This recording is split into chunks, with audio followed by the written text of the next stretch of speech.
Hello friends, welcome to follow up. In this video, we're going to look at today's daily challenge problem 1372, longest zigzag path in a binary tree. In this video, we're going to explain a solution based on recursion. So basically, the algorithm will be traversal. We would like to present a recursion format, and during the coding, we're also going to share some tricks. First, let's look at the problem statement. We are given the root of a binary tree. A zigzag path for a binary tree is defined as follows. So first, choose any node in the binary tree and a direction, so left or right. If the current direction is right, so move to the right child of the current node. Otherwise, move to the left child. Next, change direction from right to left or from left to right. In other words, the direction is alternating, right? So repeat the second and third step until we cannot move further in the tree. So the zigzag length is defined as the number of nodes visited minus 1, right? This is a good definition. The reason is that we can first compute the number of nodes in the zigzag path. This is very easy to counting, right? To count, and then we just minus 1 to get the length. So a single node has a length 0. So we are required to return the longest zigzag path contained in that tree, right? So due to the definition here, so because the path only downwards, so um, this is one point we need to notice. However, it's not necessary that the path starts at the root. For example, in example 1, a longest path, zigzag path, is given by this marked one in the right line. So the length is 3. So there are 4 nodes in the path. So the start is not the root, right? So this is the example 1. So in example 2, so the start is the node, and there are 5 nodes in the zigzag path, and the length is 4, right? And in the third example, this is a very special case, right? The output is 0. So notice that it's specifically discussed this situation, right? A single node has a length and 0. So with that said, also let's look at the problem constraints. So we actually understand these constraints as additional assumptions. Sometimes it can be these constraints can be important. First, here the number of nodes in the tree is in the range given by the closed interval. So one end is 1, and the other end is 5 times 10 to the power 4, right? So 10 to the power 4 at a scale is basically a decent large number, right? So the node value is in between 1 and 100. So if you compare the possible number of nodes and the possible node values, we realize that it might contain repetition in the node values, right? So with that said, we are ready to do the analysis and design the coding for this problem.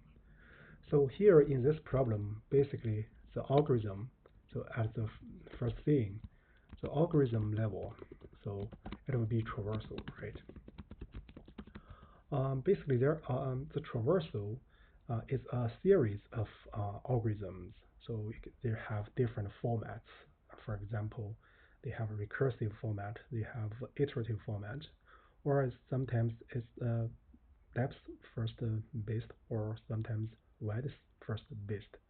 So in the context of binary tree, sometimes we speak of the order like pre-order, in-order, or post-order, right? So in this video, we're going to write a recursion format. So this format is very natural for binary tree. So in general, a tree data structure can be defined recursively. Therefore, when we meet some problems related to binary tree or generally the tree, so we can think of recursion at the first at the early stage. That's the one thing. Another thing is that in this example, so we're going to write a hyperfunction to compute the number of nodes in a valid zigzag path, because this will be easier to code. Actually, it's the same because it's just difference by one, right? So here our purpose, our goal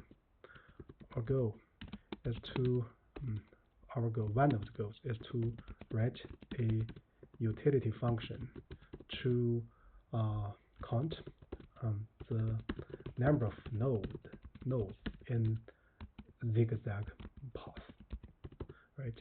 So if for each node we can count the number of nodes in the zigzag path starting from that node, then we continuously update this one, then we're going to get the final return for this example. So this is the one of the goal. Another goal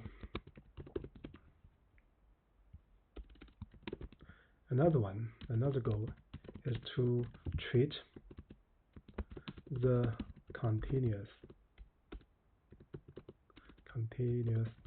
update of the counting, right? So here for this, because here we have given a class, so we can use a field, or we can just use some non-local variable. So we are going to present both in the coding part. So the idea to do this, for the first one. So once we make the first goal done, so the others are just some tricks. So here the utility function, I'm going to call it f. So what I'm going to do, I pass a node. So the return would be two numbers. So one is a left zigzag, one is a right zigzag. So the left zigzag means the number of nodes if we start from node and then first move to the left, and then we want to count. So if such a zigzag path exists, what's the number of nodes in that? The right one corresponds to we move to the right from the node, then we compute the number of nodes in the zigzag path, right? So this is what we want to return, and then we just need to combine this result during the recursion procedure. So with that said, basically we grasp the main plan or idea. So now let's look at the coding. As for the coding, actually this is sort of routine. First, I'm going to initialize a field that is a result. So I'm going to use this field to do continuous update. So here, a single node has a length 0, right? Therefore, for this problem, the return is at least 0. In other words, non-negative. So we're going to return the final state of this field or this attribute. So with that done, basically the first step is a utility function to do the counting and update. So for this, I'm going to define this as f. So basically, I also want to use some cache. Let's first write the main logic. So given the node, I want to return two things. So we want to return here, the tuple, right? So left ZZ and right ZZ means the number of nodes. First, here we can do a base case. Let's see, if not node. So in this case, we just need to return 0, 0, right? And if the tree represented by node is not null, so now let's consider another case. So if the node is a single node, in other words, it has no left subtree and no right subtree. In this case, if not node left and not node right, so we're going to return 0, 0 again, right? Because this is a single node. Next, we are going to look at the general logic. So here, actually, we can get, if we can consider the left subtree and the right subtree. We can get the corresponding information for the left and the right subtrees. So let's do this. Left ZZ and left right ZZ, right? So this will be call this function itself, then do node left, right? So similarly, we can get right, so left ZZ and write ZZ, right? So actually there are some of them will be dummy, you will see, but let's write this in this format just for clarity. So we're going to have node write, right? Then we want to get the longest one from the node, right? So we're going to return. So now if from node, if we move to the left, so next we can only move to the right, right? So what we are going to do is to 1 plus left right ZZ, right? Left right ZZ. So we're going to plus this one. So in some sense, this one will be dummy. And then for the right one, so if we from node we move to the right, and then from right we can only consider right left ZZ. So we're going to add this one, right ZZ. So in some sense, what we mean is that so this one and this left and right will be dummy. So basically you can make it a dummy variable if you like. So because this is the function logic, well, we also need to do continuous update. Therefore, we add one line. Self result will be the maximal of self result, the previous state, and then the larger of these two. So let's copy this one here, right? And for this one, because we are writing in a recursion format to make it faster, so let's do cache here. This actually forms the problem, the main logic. So next step is to do function call and return. So basically, you can understand this function as a worker. Basically, it's depth first search function, depth first, traversal function. So basically, if you call this function, it will modify the attribute. Then we can return the final state. Let's do this.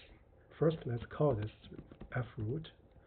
This will have a return, but I will just ignore the return. If you like, you can write something like this, right?